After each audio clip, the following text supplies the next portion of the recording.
things are good and happy for all. So we're back again with sustainability. But we would like to go back to why at all we want to talk about sustainability. It is because we need to preserve natural spaces, to use resources wisely, to maintain them in an equitable manner for all human beings, both now and future.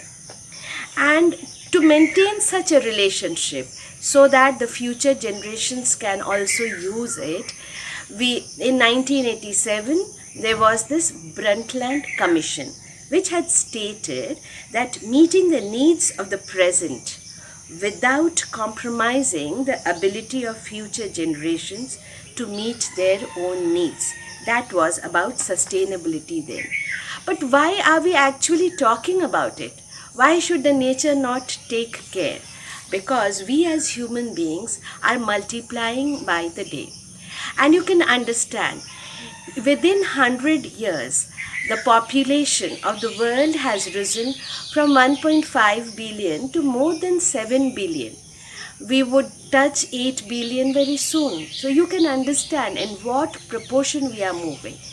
And when the population rises like this, the subsistence also should increase so much, but that's not happening. And to add to that, our greed and how we behave and how we don't want to share, we want to amass. So all this also comes in that. In 1798, that means even before the 18th century had begun, Malthus had understood the whole thing. Times were not so bad then, but they were visionaries. They could think about it. He had said that the power of population is indefinitely greater than the power in the earth to produce subsistence for man. Population, when unchecked, increases in a geometrical ratio. Mark the word geometrical, but subsistence increases only in an arithmetical ratio. So however much we do, the green revolution and whatever we talk about, but subsistence does not increase as much as the population is increasing. And that is why we are hoarding, we don't want to tell people about it, we don't want to share, because every time we feel that we don't have enough, how will we live? And so we don't want to share with people. This is happening because of the population explosion mainly. So we know that roti, kapda, makan. So these are the three basic things which a human population needs. And we also know that if we don't respect each other, what's going to happen? And when we don't respect the other person, a time comes when that person or that animal or nature gives us back. And this is the time when we say that the correction, it's a positive correction, when we as human beings are moving away from the earth by the thousands.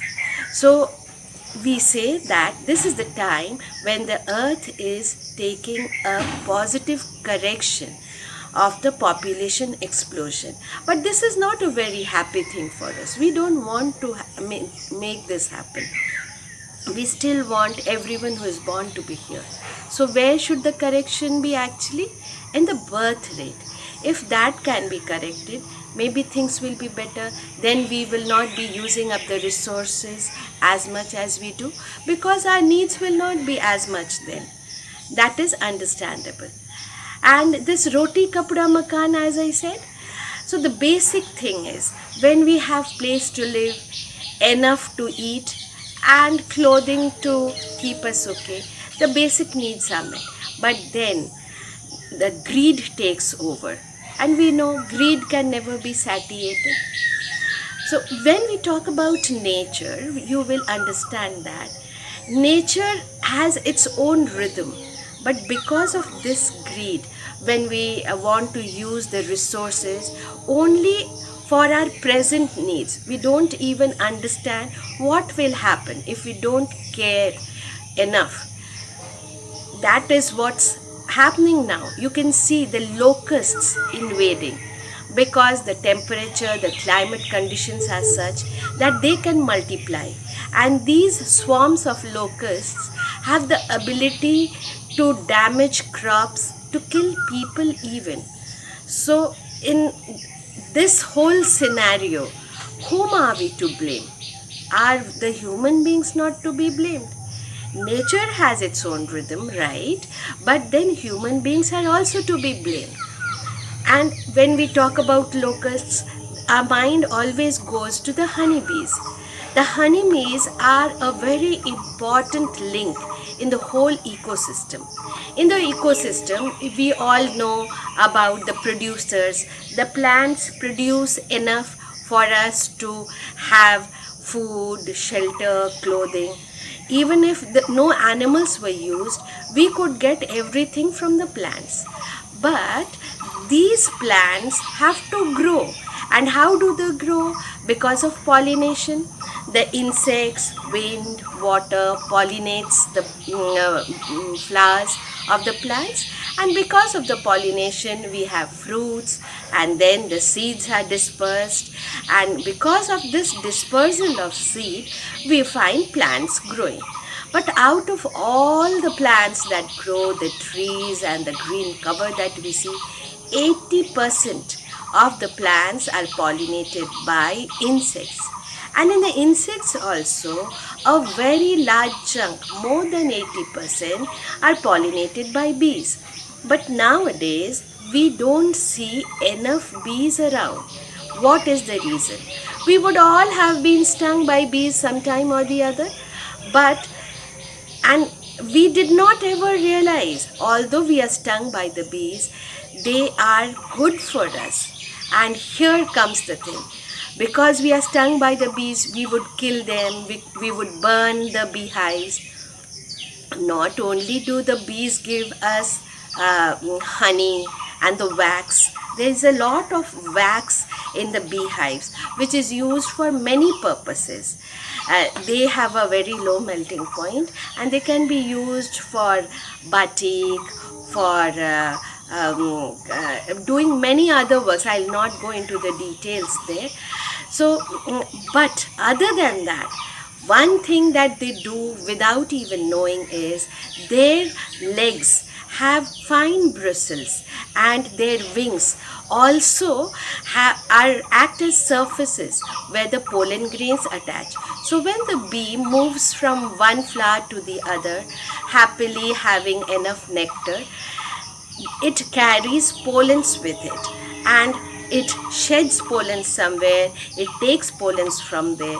But now when we see less of bees, it's not only because we have killed it this way, but we have killed it because of the use of insecticide and pesticide.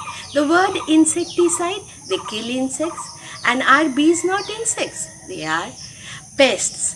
When we talk about pests, we include bees also. As locusts are pests, bees are also pests. So when we use insecticides and pesticides in our fields where our crop grows, the bees are also killed. And you would also have gone through certain news in Europe where people have started hand pollination. They climb onto big trees and they hand pollinate. Why are they doing this? It is a very arduous process. Honeybees can fly from one plant to the other, one tree to the other and pollinate so very easily. But when a human being has to do it, it is not so easy.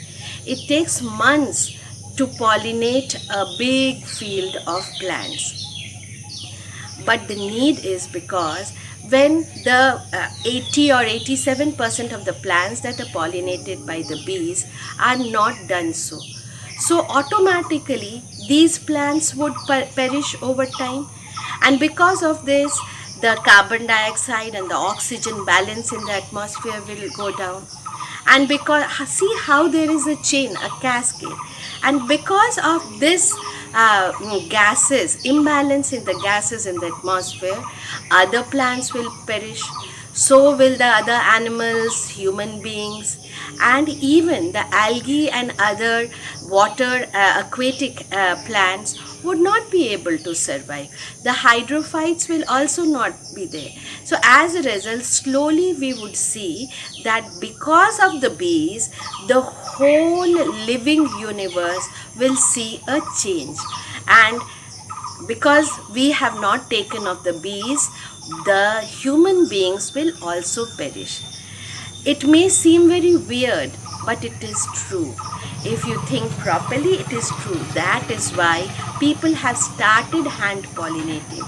And there are places in Bangladesh, in Murshidabad, in Bengal, where people put honey boxes, bee boxes in the fields of oil producing crops like mustard and groundnut, and these bees actually pollinate them, and they are seen to improve the yield. And so you see how not only that these bees are increasing the plants, they are increasing the yield of all the fruits also. Oil is a very important cash crop here. In India, oil crops are very important. There are many kinds of oil crops, right from sesame, the groundnut, the mustard, coconut of course, but coconut is not pollinated by bees but by wind. So you can now see the whole picture. If bees are not there, we would also perish. So there we say that when we harm one, we harm all. With this, I think we'll stop this video for the moment, and I'll come back again.